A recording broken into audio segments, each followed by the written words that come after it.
안녕하세요. 네, 한 주간의 부동산 핫 이슈에 대한 썰을 풀어보는 부동산 썰보다더의 놀라운 부동산 놀부. 부자병법 박병찬입니다. 네. 오늘 이슈부터 먼저 진행을 해볼까 합니다. 자, 1부 근황썰 시작해 보도록 하겠습니다. 1부 근황썰 시작해 보도록 하겠습니다. 첫 번째 이슈는요. 지금 기사가 강남의 집값, 이거는 또 홍남기가 얘기를 했었죠. 강남 집값 평균 3.4억이 하락했다. 그래서 주택시장은 하향 국면에 있다. 네, 이렇게 지금 기사가 나왔습니다. 네. 자, 그래서 기사 내용을 보니까 정부에서 이제 공급 과잉 우려될 정도로 지금 분양 물량이 쏟아진다. 네? 그래서 지금 대놓고 정부 부처에 있는 분들이 이제 집값 떨어질 거다. 집 사면 안 된다. 이런 얘기들을 하고 계시거든요. 그리고 거기에 대한 대표적인 사례로 지금 강남 아파트를 댄 거예요. 그래서 강남 아파트 16개 단지 가격이 평균 3억 4천만 원 내렸다. 네. 16개 단지입니다. 네. 3억 4천 내렸다. 이러면서 주택시장 하향 국면이 진입했다고 주장을 했다고 합니다. 자, 그래서 지금 인허가 실적도 얘기를 하는데 작년 21년 55만 가구, 그래서 2020년 대비해서 인허가 실적이 20% 증가했다. 예, 그리고 뭐 분양가 산정 기준 자체도 뭐 합리화되면서 뭐 민간업계 유인도 강화됐다. 뭐 이런 식으로 얘기를 하는데 제가 봤을 땐 거의 자기 자찬? 자화자찬? 자화자찬. 예, 약간 그런 것 같거든요. 보이는 것만 보이는 거지. 이것은 이제 보이는 것만 보이는 게 아니라 네. 그렇게 보이게끔 하고 싶어하는 어떤 그러니까 의도가 있는 그런 16개 단지가 아니냐. 그렇게 생각이 좀 들고요. 이게 의미 있는 단지일까요? 16개 단지가? 좀 문제가 있는 단지라는 얘기를 언론을 통해서 좀 들었습니다. 네네. 좀 아쉬운 것은 올해는 어찌됐든 간에 우리 이제 구독자분들 또 시청하시는 분들 다 함께 꼭 떠올리셔야 되는 단어가 이제 착시와 직시다.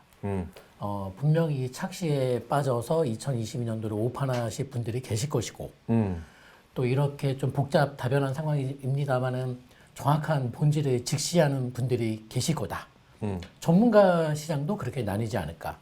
이미 벌써 뭐 나뉘고 있지 않아요? 근데 요 이제 판별은 뭐 하반기 넘어가는 순간, 상반기 끝나는 순간 어느 정도는 답이 나올 것 같아요. 그래서 우리 구독자분들은 제발 직시를 하시기 바라겠고, 우리가 이제 기본적으로 이 거래가 지금 굉장히 적은 상황이지 않습니까? 그래서 야, 이렇게 거래가 적은데 그 몇 건의 거래를 가지고 의미를 부여하는 게 의미가 있을까라고 생각할 수도 있습니다. 그것은 물론 하락 거래 또 상승 거래 다 마찬가지인데요. 우선은 강남권에서는 주목해야 되는 그 거래는 이 16개 단지라기보다는 신고가 거래입니다. 지금 뭐 아리팍이 신고가 30평대 45억 찍고 46억 6천으로 또 신고가를 또 찍었고 기본적으로 압구정동에서 나오는 이런 신고가들이 뭘 의미하는가? 항상 얘기하지만은 강남이 서울에서 또 전국의 어떤 흐름을 선도하는 지역이죠. 하지만 강남 안에서도 또 양극화예요. 맞아요. 강남 안에서도 알려. 참 안타까운 현실인데 강남 내에서도 굉장히 큰 양극화가 벌어지고 있고 그리고 그 양극화가 점점 좀 심해지고 있고 그리고 양극화의 어떤 신호탄은 강남에서 특급 입지의 대장주 아파트들이 보여주는 거죠. 주로 신축 아니면 재건축이죠. 그러면 압구정동의 재건축, 반포의 신축들, 또 대치동 이때의 준신축들이 보여주는 이 신고가 흐름들은 그게 저는 더 올바른 시장 상황을 판별하는데 직시할 수 있는 힌트가 아니냐 이렇게 보고 싶은 것이고요.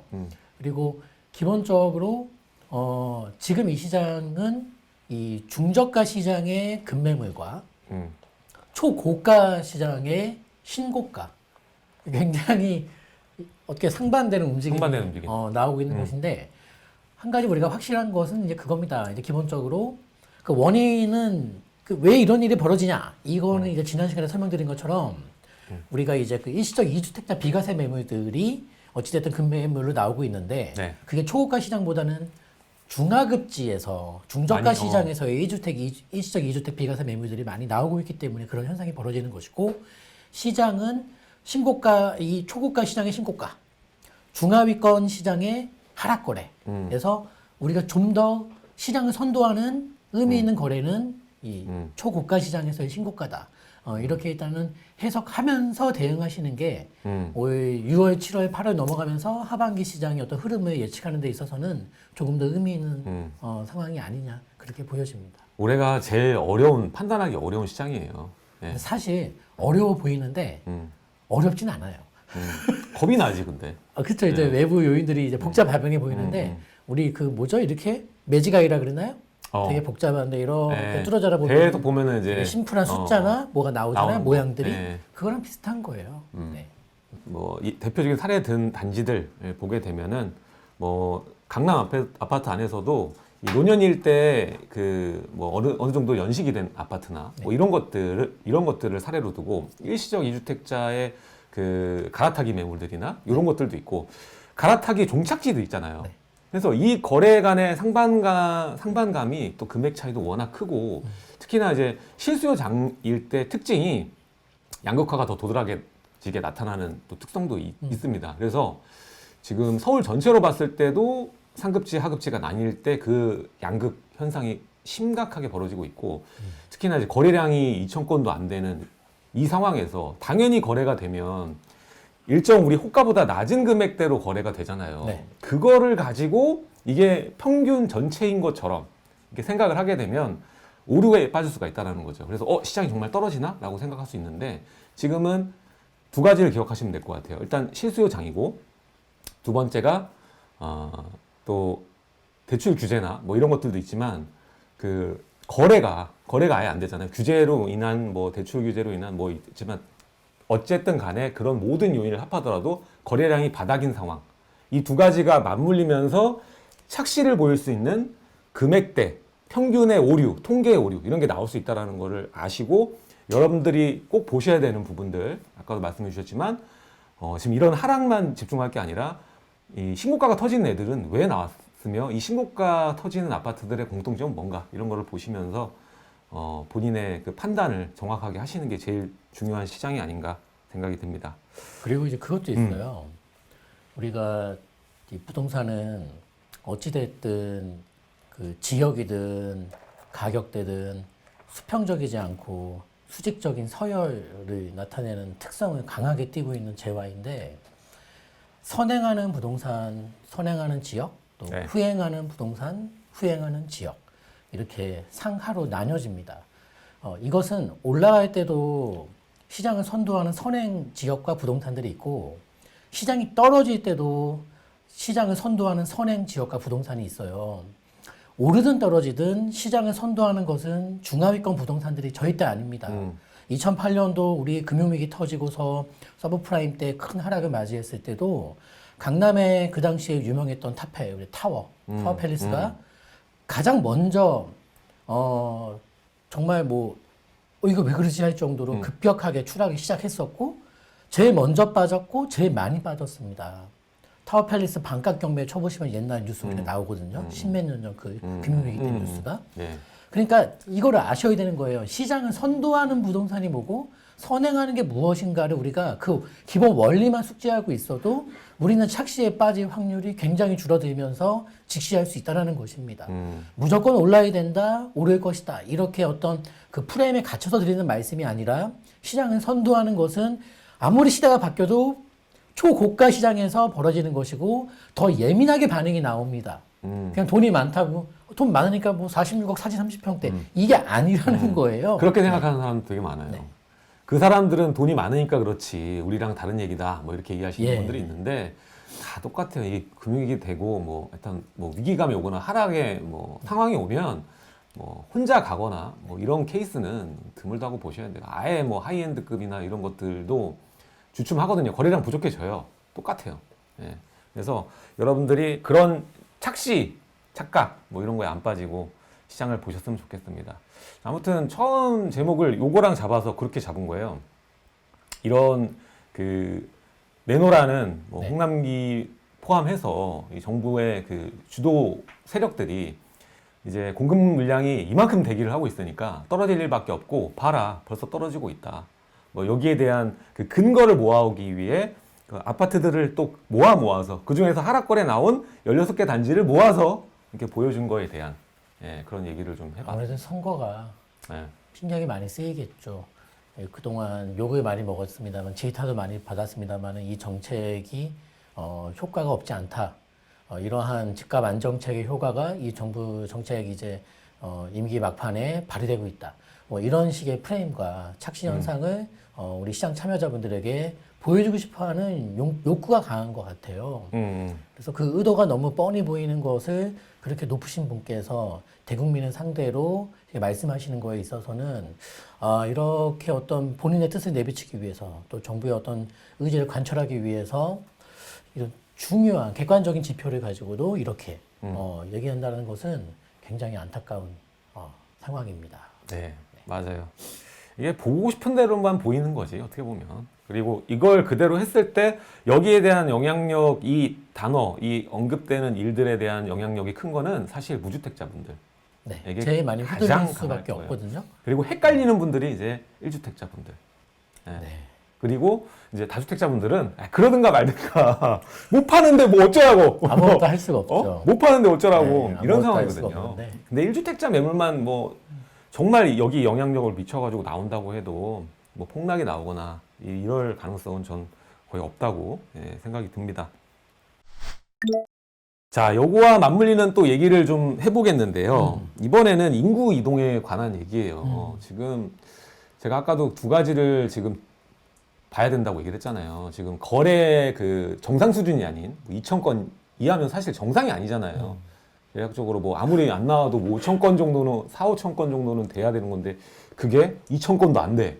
사실 4,5천 건도 많은 건 아니에요. 네, 그것도 적은 건데 전년 보니까는 딱 그때가 한 5천 몇 건이었더라고. 네. 그러니까 올해 보면 2,000건도 안 되잖아요. 그 상황에서 또 이런 뭐 언급까지 있으니까, 그러니까 기존에 있던 것보다 급매물이 팔린 그 거래 데이터 가지고 보면 진짜 하락하는 것처럼 보이니까. 근데 이거에 대한 이면이 또 나오는 기사가 있더라고요. 그게 뭐냐면 이 거래량이 주니까 작년 데이터를 보니까 국내 인구 이동이잖아요. 인구 이동자 수가 전년 대비했을 때 8만 명이 넘게 줄었다. 이사를 못 가는 거예요. 여긴 여러 가지 이유가 있겠죠. 거래량 부족도 이유가 되고 계약갱신 청구권도 이유가 되겠죠. 그래서 지금 1월 기준으로 보니까 95년 이후에 27년 만에 최저 수준입니다. 인구 이동이. 네. 주거 이전에 자유가 보장이 안 된다는 거예요. 이게 네. 어떻게 보면. 이게 꼭 규제로 해서 너네 이사 못 가. 이것만 해도 규제가 아니라 우회해가지고 요렇게 저렇게 바꿔놔가지고 지금 이렇게 된 거예요. 이사를 못 가요. 네, 그런 상황으로 만들어 놓은 거예요. 그래서 야, 지금 보니까는 이게 그래도 뭐 어마어마하다고 느껴질 정도는 아니겠지만은 이만큼 지금 이사를 안 갔다 생각이 드니까 첫 번째 뭐 드는지 알아요? 중개소 분들이 지금 죽어나겠구나 이 생각도 들더라고요. 지금 굉장히 힘들어하시죠. 죽어나겠구나. 뭐 이사 업체부터 시작해서 뭐 많은 산업들에 영향을 주는 게 인구 이동인데, 그러니까 이게 인위적으로 모든 게 다 인위적으로 만들어지고 있는 상황이 되게 안타까운데, 우리가 이제 그런 건 있어요. 기본적으로 그 에버리지 어떤 그 평균치에서 올라갈 수도 있고 내려갈 수도 있는데 시장에 맡겼을 때 시장 그 기능에 그냥 맡기고 자유 의지에 맡겼을 때 벌어지는 현상들이 아닌 어떤 정책이라든지 이런 개입으로 인해서 무언가가 늘거나 줄거나 하는 것은 분명히 나중에 다 잡는데 그냥 돌아오지 않는다는 거예요. 집값도 마찬가지고. 그 규제책이 왜 집값을 올렸냐라고 얘기한다면은 이렇게 우리가 공을 떨어뜨리는데 그냥 탁 났을 때 떨어져서 튀어오르는 높이와 이거를 밑으로 찍어 눌렀을 때의 그 반등이 다르잖아요. 시장은 작용과 반작용이 그게 물리학적인 얘기가 아니라 경제학적으로 통하는 얘기거든요. 그래서 이런 것들 인위적으로 누르고 무언가를 막고 하는 것들이 나중에 더 크게 분출이 되고 돌아간다. 이제 그런 것들이 있죠. 그래서 이제 인구 이동에 대해서는 일단은 인위적으로 만들어낸 여러 가지 정책 부작용 중에 하나인데 매매에 있어서는 사고 팔고 거래가 없기 때문에 이제 이동이 줄어드는 것이고 그리고 또 우리가 이동이 전세나 임대차로서도 이 인구 이동이 벌어질 수 있는 것인데 이 임대차 입법 그러니까 이 계약갱신 청구권 그리고 이제 이 뭐 5% 올리고 하는 것들에 대해서 제가 이번에 확실하게 느낀 건 이제 그거예요. 일단은 이게 짝수해마다 일단은 전세 시장과 월세 시장을 크게 교란시키는구나. 짝수에마다. 음. 그리고 그 교란됐다가 이제 식는구나. 음. 다음 2년이 도래할 때까지. 음. 그러니까 시장이 어떤 평균적인 선을 유지하는 게 아니라 진폭이 굉장히 커지는구나. 그게 이제 이렇게 벌어지는 거예요. 지금도 임차 시장이 죽은 것도 사실 임대차 이법에 대한 효력이 지금 먹히고 있는 거거든요. 근데 다시 짝수 2년이 도래하는 순간 다시 또 복잡하게 만들고 그러니까 복잡 다변하게 하고 시장의 어떤 변화폭을 크게 만드는 네. 굉장히 잘못된 인위적인 정책 중에 하나의 효과로 인구 이동 감소도 벌어지고 있는 것이죠, 이제. 맞아요. 그래서 이런 부분이 있고 시장이 정말 이렇게 느껴지다 보니까 지금 전문가분들 뭐 10명 중 뭐 6명은 그 상승하고 4명은 뭐 하락 베팅 이렇게 얘기를 하고 중개소 분들이 거의 뭐 한 60, 70%가 이제 하락할 거다 이렇게. 왜냐면은 그분들이 지금 느끼는 그 체감은 이루 말로 못할 겁니다. 네. 그러니까 그때 금융위기 때보다 더하다는 얘기를 하더라고요. 그럴 수 있어요. 그럴 수 있어요. 그때보다 힘들다. 지금 부동산 내가 해온 게 20년이 넘는데 제일 힘들다. 뭐 이런 얘기를 하시더라고. 네. 그 정도로 지금 거래가 틀어막아져 있고 이 거래가 없어서 그분들이 힘든 것 때문에 뭐 그걸 하는 것보다는 아까도 말을 했지만 이 정책이라는 것은 급등과 급락을 어느 정도 보완시켜주면서 뭐 연착륙을 시킨다던가 아니면 급등을 어느 정도 캡을 씌워서 좀 안정화시키는데 주력을 해야 되는데 그냥 뭐 괘씸죄로다가 그냥 다 하는 규제가 아니라 처벌, 약간 처벌 수준으로 그냥 마구잡이식으로 정책을 내놓다 보니까 결국에는 그 처벌을 피하려고 피하는 수가 있잖아요. 안 팔면은 처벌을 피할 수가 있잖아요. 그러니까 네. 다 정체되는 거죠. 그러니까 우리가 교실에서 막 떠들어요. 선생님이 막 이렇게 조용히 하라고 하면 좀 조용히 하고 있다가 또 떠들잖아요. 누구 뭐 이렇게 제일 떠드는 놈 앞에 나와서 이제 회초리 몇 대 맞고 들어가면 또 조용하다가 또 떠들잖아요. 근데 이제 그래서 정말로 근데 개입하지 않아도 조용할 때가 또 있잖아요. 떠들라고 얘기해도 말 안 하고 공부하는 그런 시간도 있을 것이고. 그러니까 지금은 근데 이 조용한 시장이 자발적으로 조용한 게 아니라 이제 선생님이 뒤에서 입을 틀어 막은 거죠. 말하지 말라고. 근데 우리 교실은 조용하다는 거죠. 이거랑 똑같은 겁니다. 지금 시장 상황이. 네. 그래서 참 보이지 않는 손이 아니라 보이는 손에 입을 막은 거죠. 이제. 아유, 그렇구나. 예, 지금 어쨌든 뭐 이거 관계에서는 그거예요. 저는 그 얘기를 하고 싶어요. 정리를 하자면 지금은 그냥 굉장히 그 하락처럼 느낄 수 있고 하락처럼 보일 수 있는 뭐 경험을 못 해본 분들도 있을 거예요. 못한 분들도 옛날 그러니까 지금 요 말은 약간 오해 살 수 있는 게 하락 매물들이 나와요. 다만 이게 대세 하락이냐 아니면 상승 과정에서의 이게 조정. 단기 조정이 벌어지고 있는 것이냐. 근데 이제 그 얘기를 이제 또 하는 거니까 오해 없으시기 바라고요. 그래서 그 저는 그렇게 보는 거는 뭐 딱 하나죠. 뭐 이게 시중 유통 물량이 풀릴 수 있는 그 양도세 부분에 대한 되돌림이 있던가 아니면은 공급량을 뭐 계속 하려면 사실 지금 해도 늦거든요. 제가 봤을 때는 지금 해도 서울은 문제야. 지금 해도 그래서 이게 다시 사이클이 돌아갈 정도로 돌아가려면은 사실 저는 지금 저가 아파트들이 좀 떨어진다. 뭐 일시적 이주택 매물이 좀 뭐 인력 떨어진다. 그래서 더 떨어질 거다라는 생각은 전혀 못하고 지금이 어떻게 보면은 정말 최악의 시즌인 것처럼 보이지만 최고의 또 하나의 멋진 기회가 될 수 있다. 좀 이렇게 보여요. 왜냐면은 아무튼 우리가 못 만나던 급매물이 보이니까 나오고. 오랜만에 보이는 것 같아요. 아 그럼요. 저 9.13 이후에 이제 오랜만에 보는 것 같아요. 9.13 때 이후인 것 같고 전에 파리 대책 그때 수준인 것 같아요. 파리 대책 때 그때 한계동 빠진 그 정도 수준? 그러니까 이 오랜만에 기회라고 좀 보는 거거든요. 네. 그래서 괜찮다고 봅니다. 근데 주담대를 풀어줄까요? 뭐 이런 질문들도 있고 질문 한 번씩 한번 볼까요?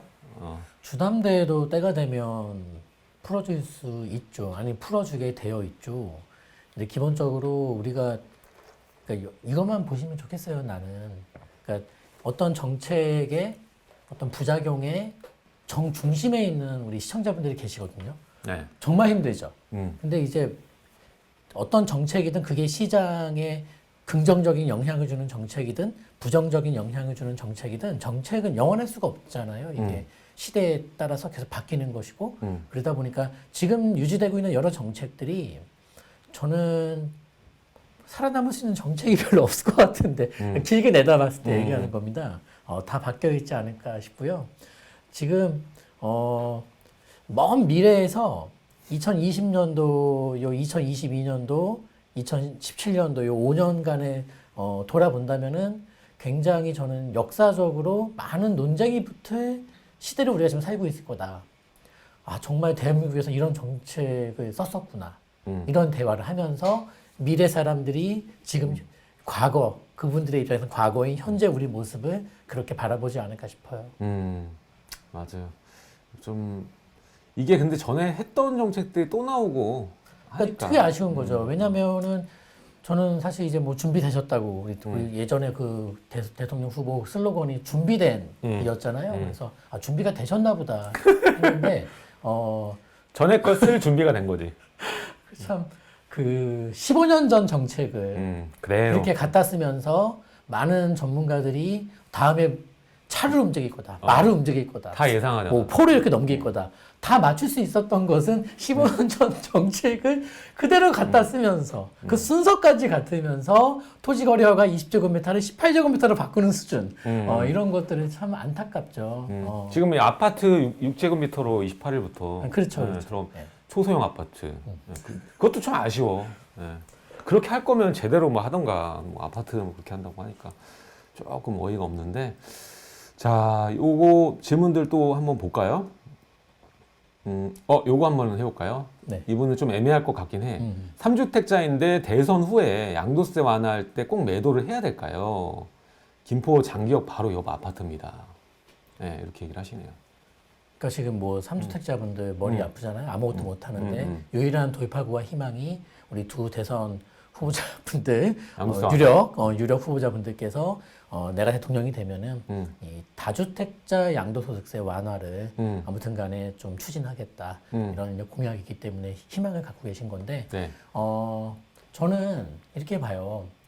지금 이제 양도소득세 세율 구간이 70% 80%처럼 도저히 팔 수 없는 분들 처지에 놓이신 분들은 지금 미리 판별을 해 놓으셔서 이 양도세 중과세 완화가 이제 시작된다면 바로 내놔야 되는지 아니면 그냥 가져가야 되는지에 대한 분석을 좀 해보실 필요가 있고요.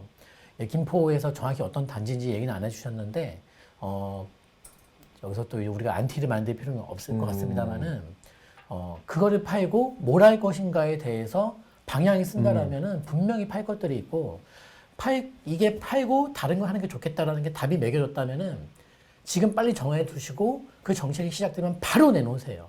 왜냐하면 이 양도세 중과세 완화 정책 시작되면은 일단은 시장이 어느 정도 기간 동안 어느 정도 폭으로 조정이 나올지 모르겠습니다만은 일단은 급매물은 나올 수밖에 없다. 나올 수밖에 없다. 자, 그런 이 주임사 세팅을 못 해놓으신 분들은 아마 던질 거다. 그랬을 때 만약에 좀 지켜보고 팔까 했다가는 분명히 더 낮은 금액에 파시게 된다. 수밖에 없어. 그래서 우왕좌왕하지 말고 이 정책이 시작되면 아마 시행될 겁니다. 시행되면은 누구보다 빠른 속도로 자산 중에서 뭘 팔 건지를 지금 미리 상담을 받든 공부를 하시든 정해 놓으셔라. 이 말씀 꼭 드리고 싶어요. 저는 그거 같아요. 일단 지금 세계 중에 장기잖아요, 장기. 근데 아까도 말씀을 해주셨지만 이거를 팔고 내가 뭘 할 건지를 그러니까 목적이 없이 파는 거는 아닌 것 같아요. 세금을 아낄 수 있다고 그냥 파는 건 아닌 것 같고요. 네네.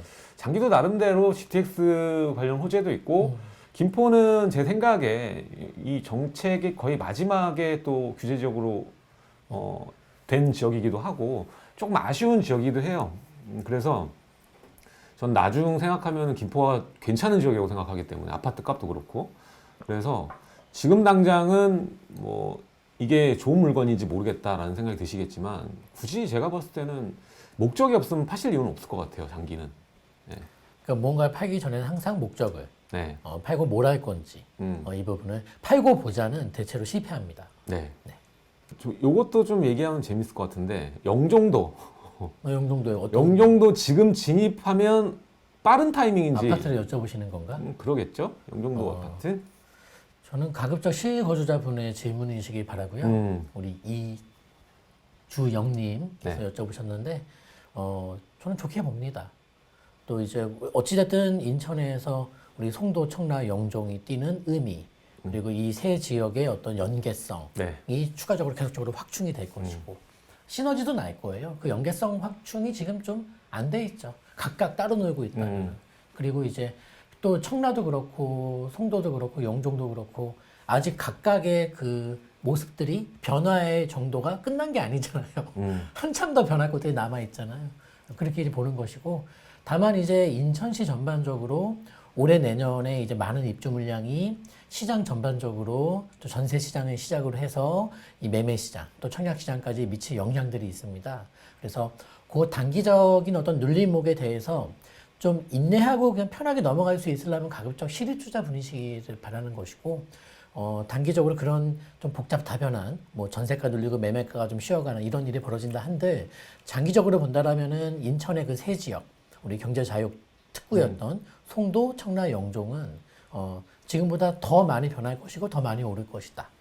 근데 그런 이제 과정을 무시한 결론은 그렇게 드리면서 이 과정 근데 갭 투자분들이 이 보릿고개 전세가 역전세 약간 터지는 이런 그 과정에서 굉장히 힘드시기 때문에 이제 실입주자 분이시길 바라는 마음으로 말씀드릴게요. 네, 맞아요. 그리고 지금은 이제 영종 내 수요자가 너무나 한정돼 있기 때문에 이거를 사실 투자 목적으로 보면 저는 사실 진입 타이밍이라고 보기는 좀 어렵다고 봐요. 네, 투자로 봤을 때는 그 뭐 물론 이 뭐 아까 말했던 국제도시 중에는 가장 정말 저렴하지만 그래도 다른 대안이 많을 것 같아요. 네, 그렇다고 해서 투자금이 아주 적게 들어간 것도 아니거든요. 네, 그렇게 생각을 합니다. 아, 요번 괜찮겠다. 혼인신고 안 한 채로 평택 뭐 9억짜리 두 채를 들고 있는데 다 팔고 서울 한 채로 가는 게 나을까요? 라고 얘기를 질문하시는데요. 어떻게 생각하세요? 평택 어디신지 또 궁금한데 맞춤 답변은 아닐 것 같은데요. 저는 자산 규모를 일단은 먼저 따져보시기 바라겠고 기본적으로 나쁘진 않으세요. 근데 우리가 이게 좀 어려운 얘기일 수도 있는데 재테크를 할 때 그러니까 이 부동산 특히 어떤 미래가치 판별 어떤 투자 전략을 수립할 때 중요한 여러 가지 기준 중에 양이 중요하냐 이제 질이 중요하냐 이런 것도 좀 따져볼 필요는 있어요. 그런데 초반에 우리가 이제 이거는 정답은 없어요. 그냥 제 경험을 토대로 말씀드린다면 저는 초반부에 양에 좀 집착을 많이 했고요. 그리고 아주 많이 집착을 했어요. 양적으로. 네.